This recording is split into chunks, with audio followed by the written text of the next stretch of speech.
Hello guys, welcome to our channel. This is Teja. ప్రస్తుతం మనతో పాటు సీనియర్ జర్నలిస్ట్ జగదేవ్ గారు. నమస్తే సార్. నమస్తే. సో మొత్తానికి కూటమి ఒక ప్రభంజనాన్ని అయితే సృష్టించింది, సునామీలా ముందుకు దూసుకెళ్తుంది. ఆల్మోస్ట్ ఖచ్చితంగా గవర్నమెంట్ ఫామ్ చేసే అవకాశం వచ్చేసింది. అయితే ఇక్కడ వైఎస్ఆర్సీపీ పార్టీ ఓడిపోవడానికి ప్రధానమైన కారణాలు మనం ఏం చెప్పుకోవచ్చు? ప్రధానమైన కారణాలు చాలా ఉన్నాయి. ఎందుకు చాలా ఉన్నాయని అంటున్నానంటే, ఒక రాజరిక పోకడలు, నియంత పోకడలు ఎక్కువగా ఉన్నాయనేది చాలామంది విశ్లేషణలో చూశాను నేను. అది చూసిన తర్వాత నేను ఆలోచించడం స్టార్ట్ చేశాను.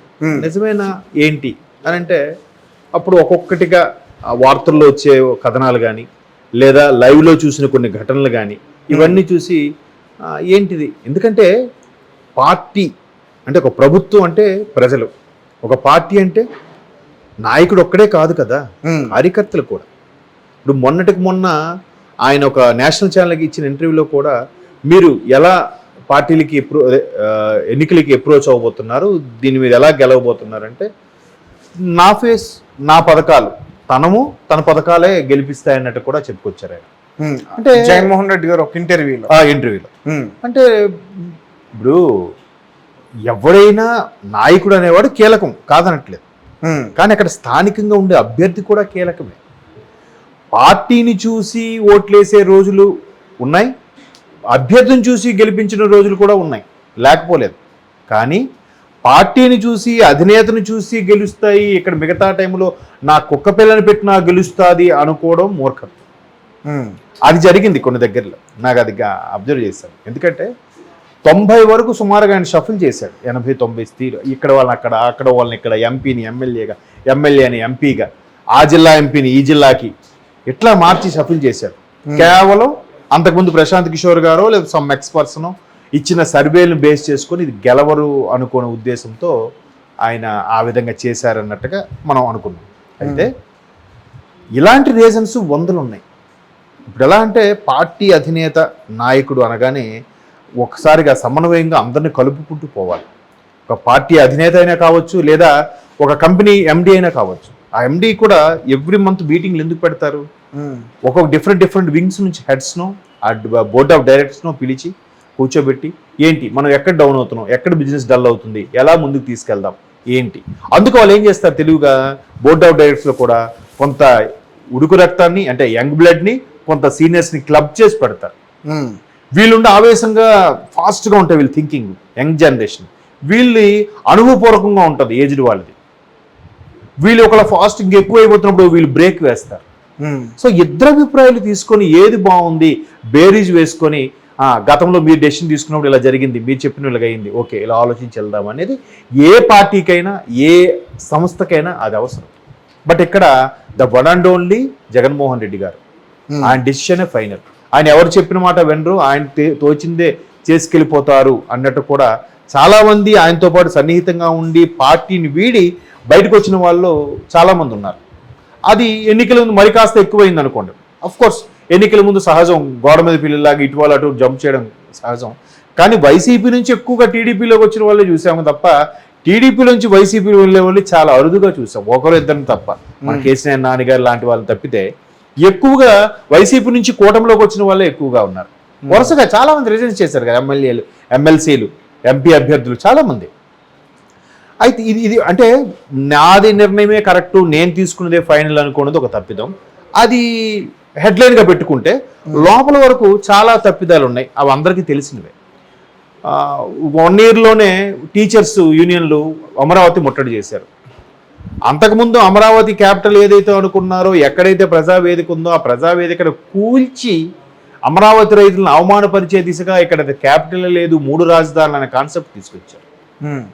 పోనీ 3 రాజధానులు మిగతా చేశారా? చేయలేదుగా. పోనీ అలా అని అమరావతి నీకు ఇష్టం లేదు కాబట్టి మీరు అమరావతి లేకుండా అమరావతి పరిసర ప్రాంతాల్లోనే కదా ఉన్నారు.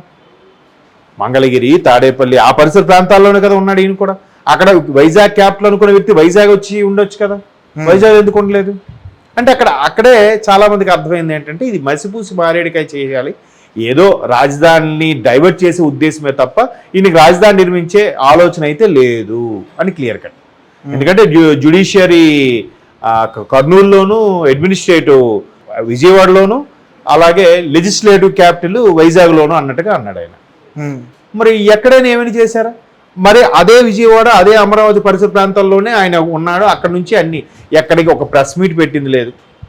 5 ఏళ్లలో ముఖ్యమంత్రి ఒక లైవ్ ప్రెస్ మీట్ మాట్లాడింది లేదు. చూసారా మీరు ఎప్పుడైనా? లేదు కదా. మరి ముందు పాదయాత్ర, బస్సు యాత్ర, తర్వాత ఏంటది ఓదార్పు యాత్ర చేసిన ఆ వ్యక్తి ముఖ్యమంత్రి అయిన తర్వాత ఏ యాత్ర ఎందుకు చేయలేదు? ఇప్పుడు సడన్ విజిట్లో లేదంటే ఒక సభలో, ఎప్పుడైనా ఒక సభ పెడితే ఏదైనా పథకం కోసం వెళ్తే, ఏదైనా కాలేజ్ ఓపెన్ చేయడానికి వెళ్తే వెళ్ళడం, లేకపోతే లేదు.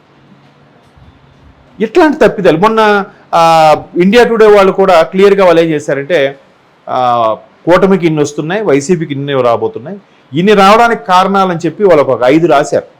అందులో మొదటిది ప్రధానమైనది అభివృద్ధి గురించి రాశారు, ఫస్ట్ పాయింట్. రెండో పాయింట్ ల్యాండ్ యాక్ట్ గురించి రాశారు. మూడో పాయింట్ రోడ్లు అస్తవ్యస్తంగా ఉన్నాయని కూడా రాశారు. ఇకపోతే 4వ పాయింట్ ఇళ్ల స్థలాలు ఇచ్చినా కూడా 60 గజాల స్థలమే ఇచ్చారు, అది ఎటుకి కొరగానిగా ఉంది, కట్టుకొని తృప్తిగా ఉండేలా లేదు, దానివల్ల కూడా మహిళలు అసంతృప్తిగా ఉన్నారు.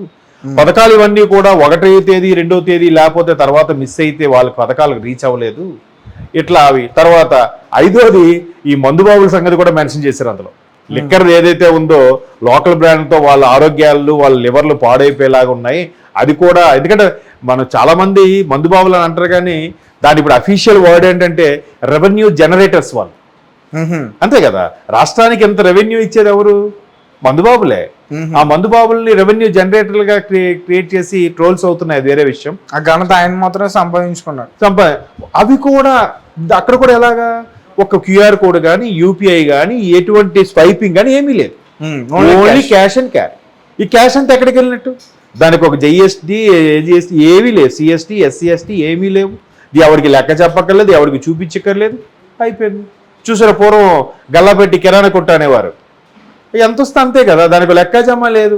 ఒక సంవత్సరం పొడవునా ఒక 1 లక్ష రూపాయలు, 20 లక్షల బిజినెస్ అయినా నాది చిన్న కిరాణా షాప్ అండి, నాకేం బిజినెస్ అవుదండి అని చెప్పేలాగా చేసేవారు అప్పట్లో, మొదట్లో బిజినెస్లు. ఇప్పుడు అలా కుదరదు కదా. ఇంత 21st సెంచరీలో ఉంటూ కూడా క్యూఆర్ కోడ్లు కూడా, యూపీఐ కోడ్లు కూడా వాడకుండా, ఆఖరికి రోడ్ సైడ్న బజ్జీలు అమ్ముకునే వాళ్ళు, కూరగాయలు అమ్ముకునే వాళ్ళు కూడా, బాబు నా ఫోన్ నెంబర్ చెప్తాను, నాకు ఫోన్పే చేయ అనే వాళ్ళు ఉన్నారు. అవునా? ముసలమ్మలు కూడా. మళ్ళీ అంత లెక్కర్ షాపులకి అవన్నీ లేకపోవడం ఏంటండి? అదొక మైనస్. ఇవన్నీ కాకుండా మేజర్ పాయింట్ ఏం చెప్పారంటే, చంద్రబాబు గారిని ఎప్పుడైతే అరెస్ట్ చేశారో ఒక్కసారిగా స్తబ్దుగా ఉన్న ఈ టీడీపీ శ్రేణులన్నీ కూడా యాక్టివేట్ అయ్యాయి. ఒక్కసారిగా ఉధృతంగా రోడ్ల మీదకి వచ్చి ధర్నాలు ఇవన్నింటిలో పార్టిసిపేట్ చేశారు అనేది చాలా కీలకం. అండ్ మోర్ ఓవర్ ఫైనల్గా ఒకటి చెప్తాను ఏంటంటే, పవన్ కళ్యాణ్ గారి విషయం. పవన్ కళ్యాణ్ గారు చాలా కీలకం ఈ ఎన్నికల్లో. ఇంతకుముందు కూడా చెప్పాను, మ్యాన్ ఆఫ్ ది సిరీస్ అని. నిజంగా ఆ సిరీస్ మొత్తానికి పవన్ కళ్యాణ్ గారు ఇటు టీడీపీని, బీజేపీని రెండింటిని కలుపుతూ, సమన్వయం చేస్తూ, అసలు 2% కూడా లేని బీజేపీకి ఈయన కొన్ని సీట్లు త్యాగం చేసిస్తూ, అక్కడ చంద్రబాబు గారిని, ఇక్కడ బీజేపీని కూడా కలుపుతూ, ఈ 3 పార్టీల సమన్వయకటులు ఒకవేళ కలిసి పనిచేయాలని చెప్తూ, ఎందుకంటే ఎన్నో ట్రోల్స్ చేశారు, ఎన్నో విమర్శలు చేశారు, అవన్నీ పట్టించుకోకుండా ఇన్ని చేయడం వల్ల నిజంగా ఇవన్నీ కూడా గెలుపుకు బాటలు వేసాయి, వైసీపీ ఓడిపోవడానికి కారణాలు అయ్యాయి. Okay sir, thank you so much.